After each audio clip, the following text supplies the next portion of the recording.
Hi friends, कैसे हो आप। आज बात करूंगा आषाढ़ पूर्णिमा के विषय में कि आषाढ़ पूर्णिमा को भगवान गौतम बुद्ध के जीवन में कौन सी घटनाएं हुई थी। आषाढ़ पूर्णिमा का बौद्धों के जीवन में कितना महत्व है। बौद्ध अनुयायी आषाढ़ पूर्णिमा के दिन वर्षावास की शुरुआत क्यों करते हैं और कैसे वर्षावास के कारण लोगों के जीवन में बदलाव आते हैं। वर्षावास कैसे एक साधारण से व्यक्ति को महान बनाता है। आषाढ़ पूर्णिमा की इस तरह की कई खूबियों को मैं इस वीडियो में उजागर करने वाला हूँ। वीडियो बहुत ही नॉलेजफुल और इंटरेस्टिंग है। वीडियो को अंत तक जरूर देखिए। दोस्तों, मैं हूँ पंकज रहाट, अम्बेडकरी मीडिया का एडिटर। आप मेरे चैनल पर नए हो तो सब्सक्राइब वाली बटन को ज़रूर दबाएं। चैनल को सब्सक्राइब करना मतलब पैसे देना नहीं है, तो आप बिंदास होके सब्सक्राइब वाली बटन को दबा सकते हो और साथ ही बेल आइकन की बटन को भी दबा सकते हो ताकि नए वीडियो सबसे पहले आपको मिलते रहे। तो चलिए शुरू करते हैं आज का वीडियो। आषाढ़ पूर्णिमा, जिसे पाली भाषा में आषाढ़ो पुन्नमी कहा जाता है। आषाढ़ पूर्णिमा के ही दिन महामाता महामाया की गर्भधारणा हुई थी। सिद्धार्थ गौतम ने इसी दिन गृह त्याग किया था। इसी दिन सारनाथ में भगवान बुद्ध ने पंचवर्गीय भिक्षुओं को प्रथम धम्मचक्र प्रवर्तन सूत्र का उपदेश दिया था और उन पंचवर्गीय भिक्षुओं ने भगवान बुद्ध को अपने गुरु के रूप में स्वीकार किया था। इसी कारण इस पूर्णिमा को गुरु पूर्णिमा के रूप में जाना जाने लगा। इसी दिन भिक्षु संघ की स्थापना हुई थी। इसी दिन रात को यशस नाम के एक अमीर व्यापारी के पुत्र को भगवान बुद्ध ने दीक्षा दी थी और उसी को खोजते आए उसके पिता और उसके पूरे परिवार ने भगवान बुद्ध से त्रिशरणों के साथ उपासक की दीक्षा ली थी। इसी दिन से वर्षावास का प्रारंभ भी हुआ था। ईस्वी सन पूर्व भगवान बुद्ध के काल से ही वर्षावास शुरू है। भगवान बुद्ध ने अपना पहला वर्षावास ईस्वी सन पूर्व 527 को ऋषिपद सारनाथ में व्यतीत किया। वह ईस्वी सन पूर्व 483 को अपना आखिरी 45वां वर्षावास किया। उन्होंने खुद श्रावस्ती, जेतवन, वैशाली, राजगृह ऐसे कई विहारों में वर्षावास किए। इस प्रकार से सद्धम्म का प्रचार भगवान बुद्ध ने करके इंसानों को धम्मपथ के राजमार्ग पर चलने को कहा। वर्षावास का संबंध भगवान गौतम बुद्ध के ऐसे कई यादगार घटनाओं से संबंधित है। आषाढ़ पूर्णिमा को वर्षावास शुरू होता है और अश्विन पूर्णिमा को इसकी समाप्ति होती है। बौद्ध धर्म में वर्षावास को विशेष महत्व है, इसलिए इस पूर्णिमा को भी भारी महत्व दिया गया है। इसलिए सभी भगवान बुद्ध के अनुयायियों ने विभिन्न धार्मिक गतिविधियों को अंजाम देना चाहिए। इतनी बड़ी पूर्णिमा को अगर देखा जाए तो सभी ने एक जगह आकर सामूहिक तरीके से मानना चाहिए। इस दिन हम सभी भगवान बुद्ध के अनुयायियों ने बिना भूले उपवास ग्रहण करना है। मान लीजिए अगर किसी कारणवश सामूहिक तौर का नियोजन नहीं हो पाया तो अपने अपने व्यक्तिगत स्तर पर उपवास ग्रहण करना है। अब मैं आपको भगवान बुद्ध का उपवास व्रत के विषय में क्या कहना है इसके विषय में बताता हूँ। भगवान बुद्ध कहते हैं, मेरे द्वारा बताए हुए धम्म के अनुसार जो लोग व्रत का पालन करते हैं, अर्थात जो अष्टशील का पालन करते हैं, उन्हें ही उपासक और उपासिका कहते हैं। अष्टशील का मतलब होता है 8 प्रकार के शील। अब बुद्ध ने बताए हुए उपवास अष्टशील कौन से है इसे समझते हैं।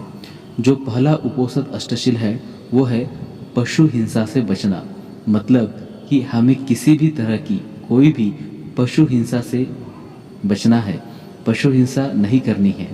दूसरा अष्टशील है न दी गई चीज़ों को लेने से बचना, अर्थात किसी व्यक्ति की चीज़ों को उसके आज्ञा के बिना हमें नहीं लेनी है। जब तक वह अपने मर्जी से हमें वह चीज़ नहीं देता तब तक हमने उसकी उस चीज़ को नहीं लेना है। इसके बाद तीसरा अष्टशील है ब्रह्मचर्य का उल्लंघन करने से बचना, अर्थात हमें अपनी काम वासनाओं पर नियंत्रण करना है और तो और किसी की ब्रह्मचर्य का भंग करने से दूर रहना है। इसके बाद चौथा अष्टशील है झूठ बोलने से बचना। हमें किसी भी तरह से जानबूझकर झूठ नहीं बोलना है और ना ही किसी से बुलवाना है।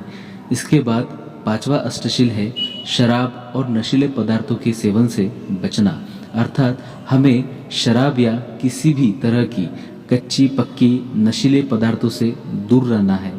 इस तरह की नशीली वस्तु का सेवन नहीं करना है और ना ही कराना है। इसके बाद छठवां शील है विकाली भोज करने से बचना, जिसका अर्थ है दोपहर के बाद भोजन से परहेज करना। इसके बाद सातवां शील है नृत्य, गायन, वाद्य यंत्र, अश्लील दृश्य, हार, इत्र और आभूषण से बचना, अर्थात ऐसी चीज़ें जो व्यक्ति को मोह में डालती हो, ऐसी चीज़ों को करने से बचना है। इसके बाद आखिरी और आठवां शील है उच्च गुणवत्ता वाले आसन और शानदार बिस्तर से बचना, अर्थात ऐसी कोई भी चीज़ जिस पर बैठने से हमें नींद आती हो, आलस आता हो, ऐसी चीज़ों से दूर रहना है। तो ये है भगवान बुद्ध के बताए हुए अष्टशील। सामान्य तौर पर बौद्ध उपासक और उपासिकाओं को अपने जीवन में 5 शीलों का पालन करना होता है, लेकिन उपोषित व्रत धारण करने के कारण पंचशील के अलावा भी इन 3 शीलों का पालन करना पड़ता है। मतलब ये 5 शीलों के बाद छठवां, सातवां और आठवां ये 3 शील है। और ये 3 शील कौन से है और इसका क्या अर्थ होता है, इसे अब हम देखते हैं। 5 शीलों के बाद छठवां शील है विकाल भोजना वेरमणि सिक्खापदम समाधियामि। इसका अर्थ ये है मैं निर्धारित समय के अलावा ऐसे किसी भी समय भोजन नहीं करूंगा जो समय भोजन करने के योग्य नहीं हो, यानी कि निर्धारित समय पर ही भोजन करना है। सातवां शील है नच्च गीत वादित विसुक्क दर्शना वेरमणि सिक्खापदम समाधियामि। इसका अर्थ होता है कि मैं नृत्य, गायन, संगीत और तमस दर्शन न करने की प्रतिज्ञा करता हूँ। आठवां शील है माला गंध विलेपन धारणा मंडल विभूषथाना वेरमणि सिक्खापदं समाधियामि। इसका अर्थ होता है मैं हार, इत्र, सौंदर्य प्रसाधन या आभूषण नहीं पहनने की प्रतिज्ञा स्वीकार करता हूँ। इस प्रकार वो 5 शील और यह 3 शील मिलकर अष्टशील होते हैं और इसे ही आर्य अष्टांग उपोषित या आर्य उपोषित कहते हैं। इस दिन बौद्ध उपासक और उपासिकाओं ने अष्टशील ग्रहण करके इसका पालन करना है। यह दिन उपोषित व्रत के लिए काफ़ी पवित्र माना जाता है। उपोषित व्रत यह भगवान बुद्ध ने गृहस्थियों को दी हुई शिक्षा है। उपोषित व्रत ग्रहण करके आचरण में लाना और अपने जीवन का हिस्सा बनाना कठिन जरूर लग सकता है, लेकिन अपने जीवन में विकारों को दूर रखने के लिए शील, समाधि, प्रज्ञा और विपश्यना का नियमित रूप से अभ्यास करना वैसे कठिन नहीं है। ऐसे समय उपोषित व्रत को अंगीकारना सुलभ और सरल हो जाता है। इस वजह से इस व्रत की पवित्रता को जपना चाहिए। गृह त्याग करने वाले भिक्षु भिक्षुणियों को अनुक्रम 227 और 311 विनयों का पालन करना पड़ता है, परंतु भगवान बुद्ध ने गृहस्थियों के व्यावहारिक समस्याओं को देखते हुए उनके लिए सिर्फ 8 विनय ही बनाए हैं, यानी कि हफ्ते में एक बार आर्य अष्टांग उपोषित का पालन करके अहर्त या निर्वाण के मार्ग पर चल सकते हैं। उपोषित को अंगीकारने के लिए कुछ बातों की जानकारी होना आवश्यक है। सवेरे सूर्योदय के पहले जागना है, बुद्ध वंदना करना है, हमें मेडिटेशन अर्थात ध्यान साधना करना है, प्रसन्न मुद्रा के साथ बौद्ध विहार में जाना है। अगर विहार में भिक्षु भिक्षुणी है तो उनसे, या फिर वह नहीं है तो हमें खुद से ही आर्य अष्टांग उपोषित शील ग्रहण करना है। उससे पहले सप्ताह भर के शारीरिक, वाचिक, मानसिक व्यवहार को स्मरण करना है। शील, सदाचार ऐसे सद्गुणों का पालन करते हुए भी कुछ शीलों का टूटना संभव है। तो ऐसे समय बुद्ध, धम्म, संघ और 3 रत्नों को याद करके क्षमा याचना कर सकते हैं, क्योंकि क्षमा मांगने से मन कोमल और विनम्र बनता है। आर्य अष्टांग उपोषित क्या है, इसे क्यों किया जाना चाहिए, इसका क्या लाभ है, क्यों इसे पवित्र रखा जाना चाहिए, यह समझना अति आवश्यक है। शाम को घर जाते समय या दूसरे दिन सवेरे उठते समय अपने शारीरिक मानसिक व्यवहार की जांच करके देखना चाहिए। जांच करना इसलिए आवश्यक है ताकि हम देख पाए हमसे कोई शीलभंग तो नहीं हुआ है। अगर ऐसे कुछ होता भी है तो पश्चाताप करने की आवश्यकता नहीं है, क्योंकि पश्चाताप करने से दुख बढ़ता है। इसलिए पश्चाताप न करते हुए धम्माचरण के प्रति संकल्पित और दृढ़ रहकर मन को शांत और प्रसन्न रखना है। मैत्री भावना का अभ्यास करते रहना है। भिक्षुओं को धम्मदान करते रहना है। ऐसी कई अच्छी बातें हमें करती रहनी है। भगवान बुद्ध ने कई प्रसंगों पर उपासक तथा भिक्षुओं को आर्य उपोषद के विषय में निर्देश दिए हैं। उपोषद व्रत से हमारा जीवन विकारों से मुक्त हो जाता है, मन पवित्र होता है, आनंदित होता है। उपोषद व्रत के समय दिन में एक ही बार दोपहर 12 बजे तक भोजन करना पड़ता है। इसलिए सवेरे घर से आते समय ही उपासक अपने घर से भोजन ला सकते हैं, ताकि वह सभी लोग सामूहिक रूप से भोजन करने का आनंद ले सके।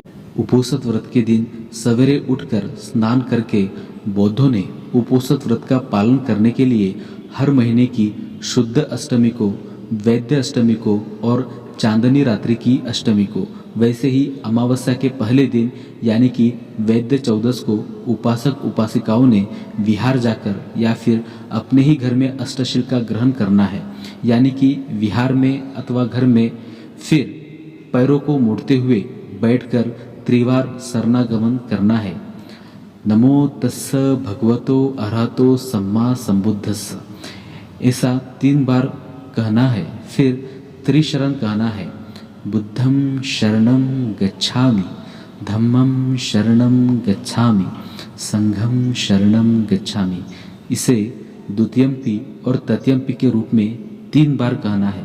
फिर अष्टशील कहना है और दिन रात उन 8 नियमों का ध्यानपूर्वक पालन करना है। उस दिन 12 से पहले भोजन करना है। फिर दूसरे दिन सुबह त्रिशरण पंचशील ग्रहण करके भोजन करना है। फिर 8 दिनों के बाद उपोषद व्रत को फिर से धारण करके मन से पालन करना है।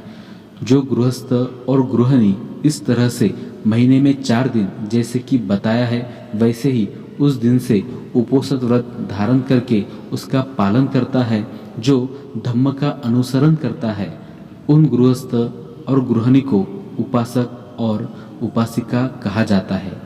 14 अक्टूबर 1956 को धम्म दीक्षा के दिन खुद बाबा साहब ने उपोषद व्रत ग्रहण किया था। यह बात बताने के लिए काफ़ी है कि बाबा साहब धम्म के प्रति कितने गंभीर और अनुशासित थे। तो फ्रेंड्स, ये था आषाढ़ पूर्णिमा का हमारे जीवन में महत्व। देखिए फ्रेंड्स, भगवान गौतम बुद्ध ने संसार के लोगों में खुशहाली लाने के लिए धम्म को बनाया है।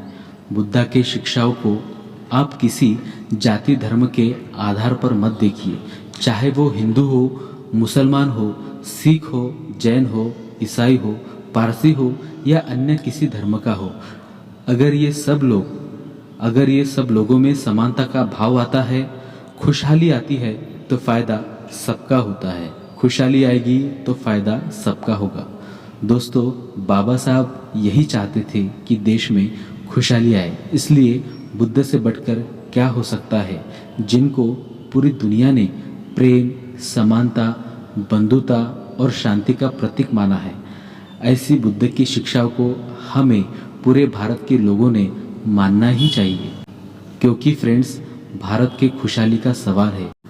फ्रेंड्स, मैंने तो खुशहाली के लिए मेरा काम कर दिया है, अभी आपको आपका काम करना है। इस वीडियो को हर जगह शेयर करना है, जितना हो सके उतना शेयर करना है। अपने दोस्तों को, जान पहचान वालों को बताना है। हर उस प्लेटफॉर्म पर जैसे कि फेसबुक, इंस्टाग्राम, ट्विटर, व्हाट्सएप, हर उस जगह शेयर करना है। जिस जगह शेयर कर सकते हो, जैसे कर सकते हो वैसे शेयर करना है, क्योंकि बुद्ध के विचारों से ही खुशहाली आएगी। और अगर खुशहाली आ गई ना, तो दोस्तों देखना, फायदा सबका होगा। इसी के साथ आपसे आज्ञा लेता हूँ। जय भीम, जय भारत, नमो बुद्धाय।